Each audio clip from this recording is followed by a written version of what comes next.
안녕하세요. 캐드 공방의 김쌤입니다.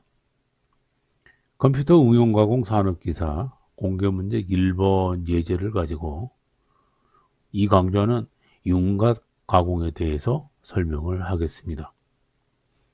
전 시간에 프로그램의 기본적인 기초 과정과 그리고 페이스밀 가공, 그리고 센터 드릴을 하는 가공, 그리고 드릴 가공에 대해서는 설명을 해 드렸습니다. 그래서 이 부분에 대해서 처음 접하시는 분들이나 또는 잘 이해가 안 되시는 분들은 전 강좌의 링크를 참고로 하셔서 이 부분을 보시도록 하고요. 이 강좌는 윤곽 가공에 해당되는 부분에서 설명을 하도록 하겠습니다. 윤곽 가공은 보통 엔드밀 10파이짜리를 많이 사용합니다.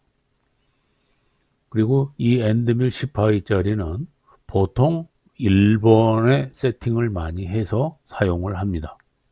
그래서 T01, M06 이렇게 엔드밀을 불러옵니다.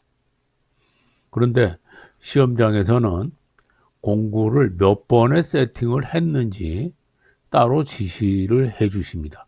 그래서 칠판에 명시를 쭉 이렇게 해 주실 겁니다. 거기를 참고로 해서 페이스 밀은 몇 번, 센터 드릴은 몇 번, 드릴은 몇 번, 그리고 엔드 밀은 몇 번, 그 번호에 맞추어서 공구를 불러와야 될 것입니다. 실수하지 않도록 조심하시고요. 두 번째, S1000M0325B 이거는 회전수 지시를 하는 겁니다. 여러분이 선반에서는 주속 제어를 했습니다. 그래서 주속 제어를 했기 때문에 일정한 주속으로 가공이 되는 게 아니고 직경이 가늘어지는 만큼 회전수가 빨라지게 되죠. 그래서 최고 회전수를 별도로 지시를 해서 최고 회전수 이상 넘어가지 않도록 제어를 했었습니다. MCT에서는 바로 회전수 지시를 하기 때문에 직경이 있다 하더라도 또는 원호가 있다 하더라도 파이 지름하고는 상관없이 일정한 회전수에 의해서 가공이 됩니다. 회전수하고 주속하고의 관계는 공식이 있어서 여러분들이 많이 들어보셨을 겁니다. V는 이렇게 해서 1000분의 파이 dn 이렇게 해서 여기에 있는 n이라고 되어 있는 부분이 회전수고요. v라고 되어 있는 부분은 주속입니다. 그리고 여기에 있는 d는 직경을 말합니다. 선반에서 이 공식을 적용할 때는 대체적으로 이 직경을 50파이 그러니까 50mm 적용을 해서 계산을 해 주시면 대강의 속도를 알 수 있고요. 밀링에서는 페이스 밀을 사용할 때는 여기에 있는 직경이 80파이가 되겠죠. 엔드밀 10파이짜리를 사용할 때는 여기에 있는 직경이 10mm가 되겠습니다. 그렇게 해서 회전수와 주속을 이렇게 산출을 해서 비교를 해 보시면은 어느 정도의 속도로 가공이 되는지를 대강 알 수 있고요. 그 다음에 지시하는 게 이송 속도가 있죠. 이송 속도는 선반에서는 회전당 이송 속도를 지시를 합니다. 그래서 한 번 이렇게 1회전할 때, 다시 말하면 원주가 1회전을 할 때 얼마만큼 이동을 할 것인가. 그래서 선반에서는 우리가 이렇게 F는 0.2 이런 식으로 지시를 했어요. 그러면 1회전을 이렇게 할 때, 한 바퀴 돌 때 0.2mm만큼 이동을 하라 하는 지시였죠. 이거는 선반이었습니다. 그래서 이 CNC에서 사용했던 이송 속도고요. 여기 MCT에서 사용하는 이송 속도는 분당 이송입니다. 그래서 F200 이렇게 얘기를 한다면 이 F200이라고 하는 거는 200mm를 분당 이송하라, 이러한 얘기입니다. 그래서 1분에 200mm만큼 가라. 다시 말해서 이거를 요 위에 있는 선반에서의 개념과 비슷하게 비교를 해 보려면은 초당 이송 속도로 계산을 해 보면 되겠죠. 그래서 이 분당 200mm는 200 나누기 60초를 해주게 되면 초당 3.3mm 정도가 나올 겁니다. 그래서 1초에 3.3mm 정도를 이송하라, 이렇게 지시를 하는 겁니다. 그래서 MCT에서 이 주속과 그리고 여기에 있는 이송 거리의 개념을 어느 정도 이해를 하시고 수기 프로그램 작성을 하시게 되면은 훨씬 이해가 빨리 되실 겁니다. 자, 그러면 두 번째 G90, G54, G00 했습니다. G54는 공작물 세팅을 할 때 기본적인 좌표값을 G54에 지시를 했다라는 가정 아래 여기에 G54를 지시를 하는 거고요. 만약에 G55나 G56에 세팅을 했다면은 거기에 맞는 G55, G56 이렇게 변경을 해서 지시를 해 주시면 됩니다.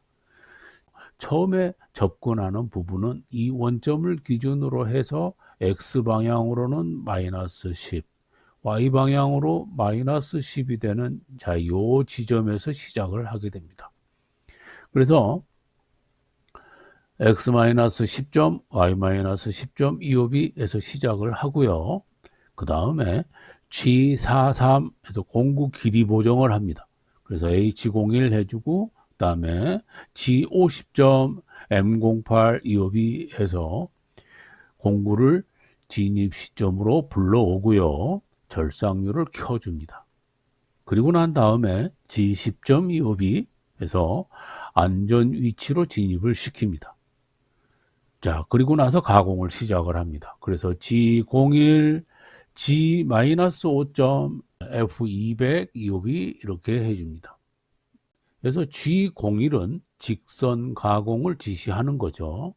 그리고 G-5점 했습니다. 그래서 진입 위치는 G10점 252였어요. 여기가 안전 위치에서 G-5점은 어디를 말하느냐 그러면 여기에 있는 깊이를 지시하는 겁니다. 그래서 이 윗면을 0점으로 했을 때 마이너스 5만큼 이렇게 절삭을 시키는 거죠. 그래서 여기에서 절삭을 한 다음에 진입을 이렇게 해서 가공을 시작을 할 겁니다. 자, 이때 우리가 두 가지의 방법으로 절삭을 합니다.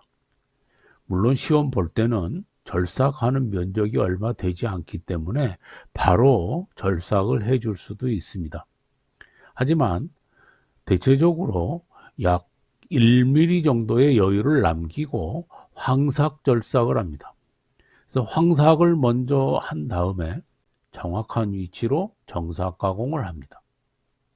그래서 먼저 황삭 가공을 하고 두 번째 정삭 가공을 하는 방법을 사용해 주는 것이 좋습니다. 그러한 이유는 처음부터 바짝 가공을 하는 것보다 황삭 가공을 하고 정삭 가공을 해 주는 것이 절삭된 면이 더 훨씬 깔끔하게 나올 수 있고요. 두 번째는 실수를 방지할 수가 있습니다. 세 번째는 가공을 이렇게 하다 보면 깎이지 않는 남는 짜투리 부분이 생깁니다. 보통 제로섬이라고 얘기를 하는데요. 도면을 보고 어느 부분에 제로섬이 생길 수 있을까 하는 것을 먼저 본 다음에 그 제로섬이 있는 부분을 제거해 주어야 되죠. 그렇다면 여기에 있는 이 부분에서도 보면 엔드밀이 10mm만큼 간다면 요만큼이 엔드밀이 가겠죠. 그렇게 되면 여기에 있는 요 부분이 남는 제로섬이 되는 거죠. 그래서 절삭되지 않는 부분이 생기게 됩니다. 자, 이런 형상으로 여기는 절삭되지 않는 제로섬 부분이 남겠죠. 자, 그래서 이런 제로섬을 미리 방지하기 위해서라도 황사 가공을 한번 이렇게 해 주시고 다음에 정사 가공을 해 주게 되면 이 제로섬이 생기는 것도 방지할 수가 있습니다. 자, 그러면 가공을 시작을 하겠습니다. x-10, y-10의 위치를 하고 있는데요. 첫 번째 진입점은 x-1점 이렇게 지시가 되어 있습니다. 엔드밀을 가지고 가공을 할 때 10mm짜리 엔드밀이 바로 이 중앙으로 오게 되면은 이러한 가공이 되겠죠. 그러면 이쪽 끝부분이 5mm만큼 절삭을 하게 됩니다. 그런데 이 5mm만큼 절삭을 하는 게 아니고 1mm만큼의 여유를 이렇게 남긴다 그랬어요. 그렇다면 여기 중심이 1mm만큼 여유 있게 이렇게 뒤쪽으로 남아야 되겠죠. 그래서 이 부분이 x-1점이 되는 거죠. 그래서 x-1.25이 지시를 해주고요. 위쪽으로 쭉 올라가는데 y 방향으로는 지금 여기가 62mm와 4mm면은 66mm가 되죠. 그럼 여기가 66인데 그렇다면 여유가 4mm, 거기에서 1mm를 남기면 3mm밖에 없죠. 그럼 2mm만큼 더 올라가 줘야 되죠. 그래서 x 72.25b 이쪽으로는 여기가 65mm, 다시 말하면 여기 사이가 5mm가 되기 때문에 1mm만큼 남겨야 되죠. 그래서 x 71점 이렇게 가는 거죠. 그 다음에 아래 방향은 4mm니까 1mm를 남겨서 y-2점까지 오고요. x방향은 역시 마이너스 10점까지 간 다음에 y-10점으로 옵니다. 자, 그렇게 해주게 되면은 1mm씩 여유를 남기고 황사 가공을 먼저 한번 해주게 되죠. 두 번째로는 이제 바짝 여기에 맞추어서 쭉 가공을 해야 됩니다. 자, 그렇게 하려면은 엔드밀의 우측 부분이 이 부분 5mm라는 부분에 와서 닿아야 되겠죠. 자, 그렇게 하려면 여기에 엔드밀의 위치가 이렇게 고정이 되어야 됩니다. 자, 그렇게 고정을 시키려면은 절삭하는 방향이 이렇게 절삭을 해 나가겠죠. 이렇게 절삭 나가는 방향의 뒤쪽에서, 이 뒤에서 봤을 때 공구의 위치가 어디에가 있느냐 그러면은 좌측에 있습니다. 자, 이럴 때는 좌보정을 사용합니다. 그래서 이 좌보정은 G41이라는 지령을 사용하고요. 공구의 우측이 이쪽 면에 접선이 되도록 하기 위해서는 공구 중심이 이렇게 5mm만큼 이쪽으로 이동을 해줘야 되죠. 그 이동되게끔 보정을 해준 거를 공구경 보정 또는 공구지름 보정이라고 합니다. 그 공구지름 보정 값이 여기 D01에 세팅이 되어 있습니다. 그래서 G41, D01 그리고 X5점에 접하게 하라 하는 지시를 해줍니다. 그러면 공구가 이렇게 접하게 되는 거죠. 자, 그렇다면 왜 여기에다가 이렇게 접하는데 좌측만 접할 수 있느냐? 반대로 이렇게 접했을 때는, 그리고 절삭을 이 방향으로 이렇게 한다면 뒤쪽에서 이렇게 보게 되면 이쪽은 우측에 보정이 되는 거죠. 자, 이럴 때는 우보정, 이럴 때는 좌보정 이렇게 얘기를 합니다. 자, 여기는 절삭 방향이 이렇게 되겠죠. 그래서 좌보정과 우보정이 있고, 좌보정은 G42를 쓰고요. 우보정은 G42를 지령을 합니다. 그럼 왜 이럴 때 좌보정을 사용하느냐 하면,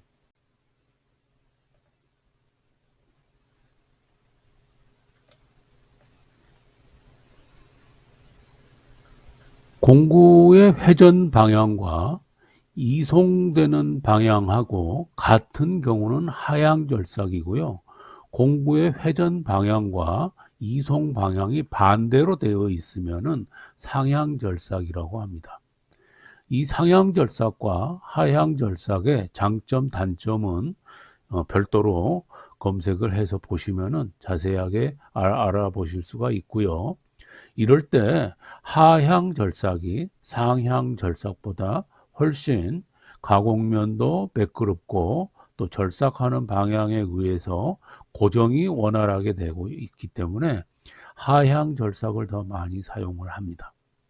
지금 여기에서 보면은 절삭 방향은 이렇게 되지만은 MCT 밀링에서는 공구가 고정되어 있습니다. 공구가 고정이 되어 있는데 절삭을 이렇게 해 나가려면 이송되는 방향은 이렇게 일감이 움직여 주어야 이 고정되어 있는 공구에 의해서 이렇게 절삭이 돼 나가겠죠. 그래서 이송되는 방향과 절삭 방향을 혼동하면 안 됩니다.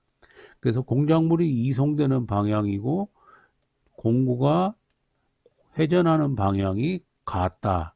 이렇게 같게 되어 있을 때 하향절삭이라고 합니다.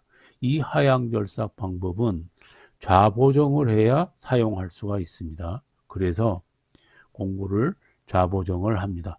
좀 더 자세하게 알고 싶으시면은 상향 절삭과 하향 절삭에 대해서 검색을 해 보시면은 더 많은 내용을 아실 수 있을 겁니다. 그래서 X5점으로 해서 요 라인에 반듯하게 맞춰서 이렇게 공구가 접할 수 있도록 이송을 해 주시고 그 다음에는 요 지점까지 가죠. 여기는 X66이죠. 그 다음엔 여기까지 옵니다. 자, 요 지점은 65에서 여기에 있는 반지름 5를 빼주면은 60이 되겠죠. 그래서 X60 이렇게 되고요. 그 다음에 이렇게 원호 가공을 합니다. 자, 원호 가공을 할 때 이렇게 시계 방향의 원호 가공은 G02라는 지령제를 쓰고요. 반시계 방향으로 이렇게 원호 가공을 할 때는 G03이라는 지령을 사용합니다.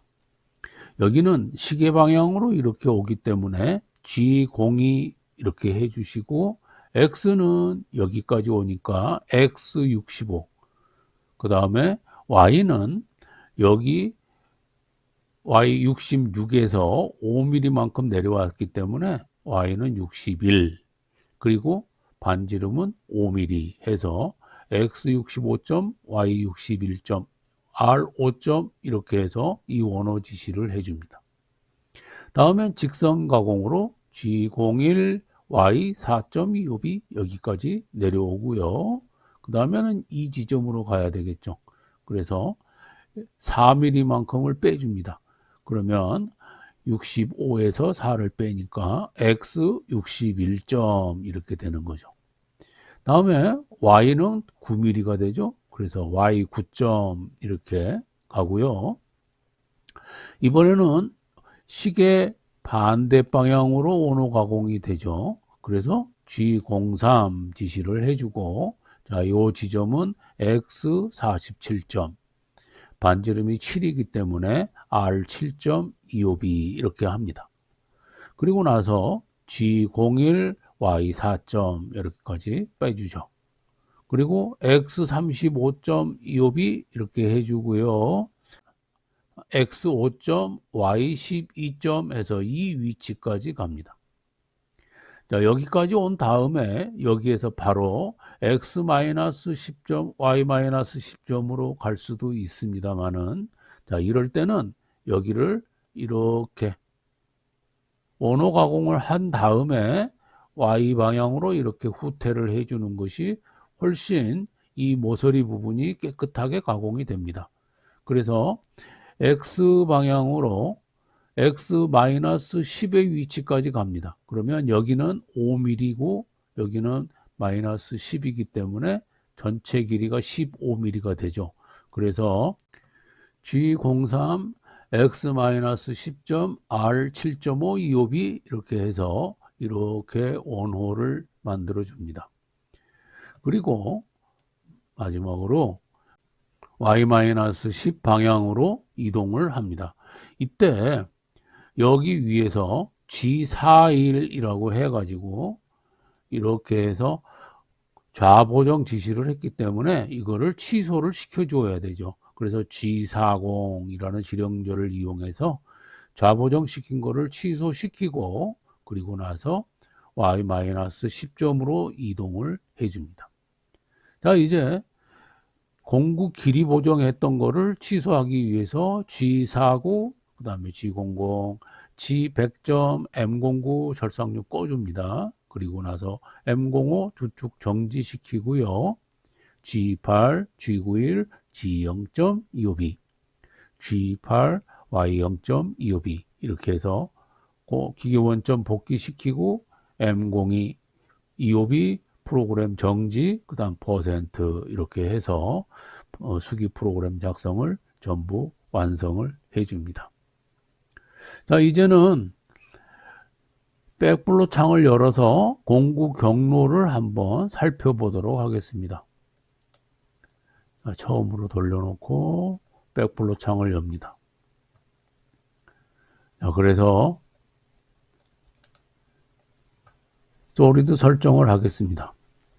공작물은 70 곱하기 70 곱하기 28 이렇게 해서 설정을 해주시고 공구에 대해 다른 색상 사용 이렇게 한 다음에 공구는 엔드밀은 10mm, 그 다음에 센터 드릴은 3mm, 그 다음에 드릴은 6.8mm, 페이스밀은 80mm 해서 체인 노드 저장을 시켜준 다음에 확인해 주면은 이렇게 미리 보기를 할 수가 있죠.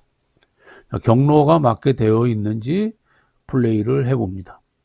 그러면 페이스밀, 그 다음 센터 드릴 찍고 그리고 나서 드릴 가공을 합니다.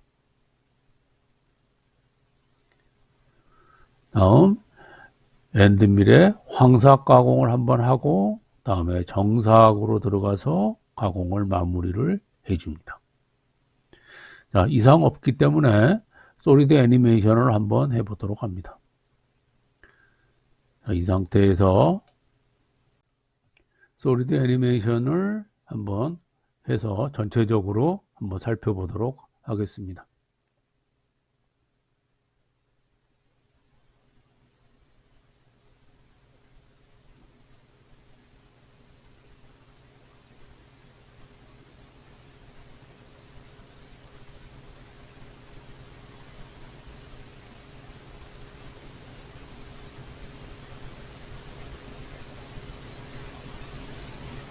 자, 위에 상부면을 이렇게 놓고, 자, 이제 여기에 있는 도면하고 비교를 합니다.